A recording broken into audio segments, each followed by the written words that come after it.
আসসালামু আলাইকুম dear audience, আপনারা সবাই কেমন আছেন? আশা করি ভালো আছেন। লার্ন উইথ রবি ইউটিউব চ্যানেলের পক্ষ থেকে আপনাদেরকে অসংখ্য অসংখ্য ধন্যবাদ ও মোবারকবাদ জানিয়ে শুরু করতে যাচ্ছি আজকের এই ভিডিওটি। আজকের মূল বিষয় হচ্ছে আর্থিক সাহায্য চেয়ে আবেদন, অর্থাৎ গরিব, অসহায় ও গরিব মেধাবী ছাত্রছাত্রীদের সরকার থেকে কিভাবে আর্থিক সাহায্য চেয়ে আবেদন করতে হয় সেই বিষয়টি আমরা আজকে দেখাবো।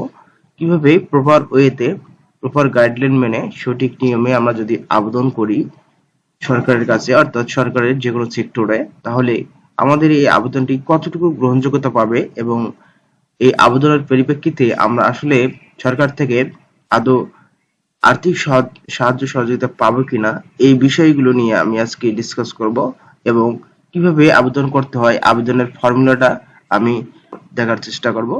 ইনশাআল্লাহ আপনারা যারা দেখবেন অবশ্যই উপকৃত হবেন। ঠিক আছে, যারা আবেদন করতে পারবেন অর্থাৎ গরিব অসহায় যারা রয়েছেন শুধু তারা এই বিষয়ে আবেদন করতে পারবেন। ঠিক আছে, তো এখানে বিষয় উল্লেখ করা হয়েছে যে বিষয় আর্থিক সাহায্য চেয়ে আবেদন। তো আমরা এখন মূল অংশে চলে যাব। এখানে আমি সুন্দরভাবে ফরম্যাটটা রেডি করেছি, ইনশাআল্লাহ দেখো। তো সর্বপ্রথম আমরা ফরম্যাটে লিখব বরাবর। ঠিক আছে, আমি এটি পিডিএফ আকারে দিব। Subscribe to our অবশ্যই আপনারা channel. চাইলে এখান থেকে লিংকে অথবা গুগল ডক্স থেকে আপনারা কপি করে নিতে পারেন। আমি এখানে কপিরাইট ফ্রি করে দিচ্ছি, নো প্রবলেম, কোনো প্রকার কপিরাইট ক্লেম পাবেন না ইনশাল্লাহ। তো যাই হোক, এখানে বরাবর, ঠিক আছে, বরাবর লেখার পর স্পেস রেখে আমরা উপজেলা চেয়ারম্যান লিখবো, এরপর থানা দিব অথবা থানা দেব, এরপর লালমিয়ার জেলা আমি এখানে দিয়েছি। বাট আপনার জেলা যেটা সেটি আপনারা ব্যবহার করবেন, বা আপনার থানা যেটা সেটি আপনারা ব্যবহার করবেন। ঠিক আছে, এটি হচ্ছে মূল বিষয়। তো এখানে শুধু উপজেলা চেয়ারম্যান বরাবর এই আর্থিক সাহায্যের আবেদন আপনারা করবেন, শুধু তাই না, এটি আপনি আপনার ইউনিয়ন চেয়ারম্যানের কাছেও করতে পারেন, আপনি আপনার উপজেলা চেয়ারম্যানের কাছে করতে পারেন, আপনি আপনার যে ডিসি আছে, ঠিক আছে, এই টিওনো অথবা ডিসি, এদের কাছেও এই আবেদনের কপি দিতে পারেন। আর একটা বিষয় হচ্ছে সর্বোপরি যে সমাজসেবা অধিদপ্তর রয়েছে, ঠিক আছে, মানুষদেরকে আর্থিক সহযোগিতা করে থাকে, সেখানেও আপনি এই আবেদনটি প্রেরণ করতে পারেন। তো সমাজসেবা অধিদপ্তরে যদি এই আবেদনটি করেন, অবশ্যই সমাজসেবা অধিদপ্তরে এখানে কি যাকে বরাবর আপনারা পাঠাবেন তার নাম, তার পদবি এখানে অবশ্যই উল্লেখ করতে হবে। ঠিক আছে, এ হচ্ছে মূল বিষয়। তো এরপরে আসি বিষয় অবশ্যই আর্থিক সাহায্য চেয়ে আবেদন। তার মানে আপনি অবশ্যই অসহায় কিংবা গরিব দুঃখী কিংবা অসহায় ছাত্রছাত্রী, ঠিক আছে, অবশ্যই আর্থিক সাহায্য বিষয়ে এটা লিখবেন। ঠিক আছে, এরপরে অবশ্যই আপনাকে তারিখ লিখতে হবে, মাস্ট বি ইম্পর্টেন্ট। এই তারিখটা অবশ্যই আপনাদেরকে দিতে হবে। তো আমি একটা যে কোনো তারিখ এখানে একটা উল্লেখ করেছি, জাস্ট ফরম্যাট শো আপ করেছি, আপনারা আপনাদের তারিখ এখানে বসাই দিবেন যে তারিখে আপনারা আবেদন করবেন। ক্লিয়ার? এরপর আসি জনাব লিখবেন, জনাব লিখে কমা দিবেন অবশ্যই। ঠিক আছে, যথাবিহিত সম্মান প্রদর্শন, বিনীত নিবেদন, এই যে স্বামী মোহাম্মদ দেশ, তার মানে এখানে একটা আমি গল্পের আকারে আপনাদেরকে বলতেছি যে একটি মেয়ে, তার স্বামী খুবই অসুস্থ কিংবা সে নিজেই খুবই অসুস্থ, সে তার সংসারে যে 4-5 জন সন্তান রয়েছে, তার স্বামীর পক্ষে একার পক্ষে কিন্তু তার এই সংসার পরিচালনা করা অসম্ভব।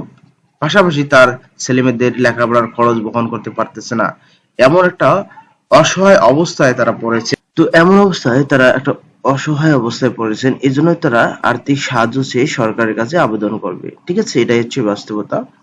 তো এমনই বাংলাদেশের অসংখ্য পরিবার রয়েছে যারা হতদরিদ্র, দিনমজুর হয়ে কাজ করে সংসার চালাতে গিয়ে হিমশিম খাচ্ছে।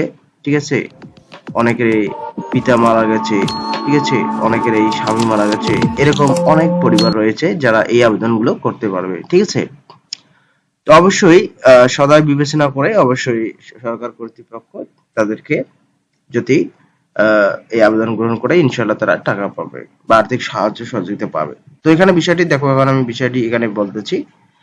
তো এখানে দেখো, যথাবিহিত সম্মান প্রদর্শন নিবেদন, এই যে স্বামী মোহাম্মদ দেশ, আপনাদের স্বামীর যেটা নাম হবে এটার নাম লিখবেন এখানে, এরপর আপনাদের সাং অর্থাৎ জাম লিখবেন, ওয়ার্ড নং লিখবেন, ইপি অর্থাৎ ইউনিয়ন পরিষদ যেটা হয় সেটা আপনাদের লিখবেন, উপজেলা যেটা হয় সেটা লিখবেন, আপনাদের জেলা যেটা সেটা এখানে লিখবেন। আমি স্পেস এখানে রেখে দিয়েছি, আপনারা আপনাদের যে নিজস্ব অ্যাড্রেস সেটা এখানে প্রিন্ট করবেন। That's it. এরপর আসি, আমি একজন গরিব ও অসহায় ব্যক্তি, আমার সংসারে 2টি বাচ্চা। এখন এখানে বলা হয়েছে 2টি বাচ্চা। এখন আপনার সংসারে যতজন বাচ্চা রয়েছে আপনারা এখানে তুলে দিবেন, ঠিক আছে। ও আমার স্বামী সহ মোট 5 জন, অর্থাৎ আপনাদের পরিবারে হয়তো 5 জন, 7 জন, 8 জন হতে পারে, এমনও হতে পারে, ঠিক আছে। তো আপনারা এই বিষয়টা এখানে উল্লেখ করে দিবেন, ঠিক আছে। বেশি দিলে সমস্যা নেই। আমার স্বামী পেশায় একজন দিনমজুরি, ঠিক আছে। দেখো এখানে বলতেছে, এই স্ত্রী বলতেছে যে আমার স্বামী একজন দিনমজুরি, আমি দীর্ঘদিন হইতে বিভিন্ন অসুখে ভুগিতেছি, অর্থাৎ সে নিজেই অসুখে ভুগতেছে। আমার চিকিৎসা, বাচ্চাদের লেখাপড়া ও সংসারে, ঠিক আছে, যাবতীয় খরচ আমার স্বামীর পক্ষে বহন করা সম্ভব হচ্ছে না। সে বলতেছে যে আমার চিকিৎসা, বাচ্চাদের লেখাপড়া ও সংসারে যাবতীয় খরচ আমার স্বামীর পক্ষে বহন করা সম্ভব হচ্ছে না। কোনো মতে কষ্টে দিন কাটাইতেছি, কখনো খেয়ে কখনো না খেয়ে, এবং কোনো সরকারি সাহায্য পাই নাই। আমাকে একটি সরকারি সাহায্য ভাতা প্রদান করুন, এমন অবস্থায় আপনার নিকট সাহায্যের জন্য আবেদন করলাম। তার মানে এই স্ত্রী সুন্দরভাবে কথাগুলো এখানে লিখেছে, তাই না? তো এইভাবে আপনারাও লিখবেন আপনাদের আবেদনের পরিপ্রেক্ষিতে যেটা আসে, বাট সেম ওয়েতে লিখতে পারেন, নো প্রবলেম। এরপর আসি, অতএব আপনার নিকট আকুল আবেদন যে লিখিত বিষয়ের প্রতি সদয় বিবেচনাপূর্বক আমাকে আর্থিক সাহায্য দানে আপনার সদয় মার্জি হয়, ঠিক আছে। এরপর নিচে স্ক্রল করে আপনাদের এখানে দেখেন যে এখানে নিবেদক অর্থাৎ যে আবেদন করতেছে তার নাম এখানে দিতে হবে, তার স্বামীর নাম অথবা পিতার নাম, তার সাং, তার ইউনিয়ন, তার উপজেলা, তার জেলা, সর্বশেষে তাকে একটি মোবাইল নাম্বার দিতে হবে। এখানে মোবাইল নাম্বারটা হচ্ছে মাস্ট বি ইম্পর্টেন্ট একটা বিষয়। আপনারা এই বিষয়টা খুবই অ্যালার্ট থাকবেন, কেননা এই মোবাইলের উপর ডিপেন্ডস করে অনেক কিছু হতে পারে। তো আপনারা এখানে কি করবেন, একটা সঠিক বা অ্যাক্টিভ মোবাইল নাম্বার এখানে দিয়ে দিবেন। আপনার যে ফোন নাম্বারে অনেক সময় হয়তো ফোন করে কন্টাক্ট করতে পারে, যাচাই বাছাই করতে পারে, ঠিক আছে। অবশ্যই মোবাইল নাম্বারটা দেওয়া ভালো, নিজের দেওয়া ভালো, ঠিক আছে। অনেক সময় অনেক ক্ষেত্রে ফোন দিতে পারে, তখন যদি তারা আপনার এই ফোন নাম্বারটা বন্ধ পায় তখন কিন্তু একটা ফ্যাক্ট মনে করবে। সো আপনারা এটা কি করবেন, একটা অ্যাক্টিভ মোবাইল নাম্বার ব্যবহার করবেন। তো ডিয়ার অডিয়েন্স, আমি এই ফরম্যাটটি আপনাদের সুবিধার্থে, ঠিক আছে, যারা আপনারা এই ফরম্যাটটি প্রিন্ট আউট করতে চান কম্পিউটার থেকে, তো এই ভিডিও থেকে যারা এখান থেকে নিতে চান, আমার ডিসক্রিপশন বক্সে আমি এটার লিংক দিয়ে দিচ্ছি।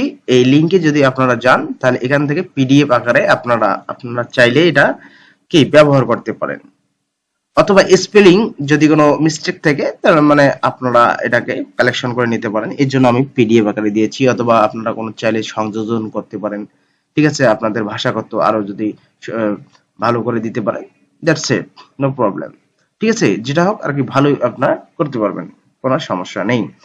তো এটা সেম টু ওয়েতে আপনারা যদি করেন, নো প্রবলেম, কোনো সমস্যা নেই, আপনারা চাইলে দিতে পারেন, ঠিক আছে। এটা এই ফরম্যাট দ্বারা কিন্তু আমরা কয়েকটি আবেদন করেছি, ঠিক আছে। তো এই ধারাবাহিকতায় আমরা আজকে এই টিউটোরিয়ালটি করলাম, অনেকে আমাকে কমেন্টস করে জানিয়েছো, এই কারণে কিন্তু আমি এই টিউটোরিয়ালটা করলাম, ঠিক আছে। তো আপনাদেরকে দেখালাম বিষয়টা, এটা কিন্তু বাস্তব প্রুফ রয়েছে, ঠিক আছে। তো জাস্ট এনাফ এটাই। আপনার চাইলে এটাকে আরো কারেকশন করতে পারেন, সেক্ষেত্রে আমার পিডিএফ কপি করে নিতে পারেন, কপিরাইট ফ্রি আমি করে দিলাম, সমস্যা নেই। তো যারা নতুন অবশ্যই আমার চ্যানেলটিকে সাবস্ক্রাইব করবেন যদি বিন্দুমাত্র উপকৃত হন। আরো নেক্সট টার্ম আমি আরো ডিফারেন্ট ওয়েতে আপনাদেরকে আমি আপডেট ভিডিও সুন্দরভাবে দেওয়ার চেষ্টা করব। ধন্যবাদ সবাইকে। লার্ন উইথ রবি ইউটিউব চ্যানেলের সঙ্গেই থাকুন।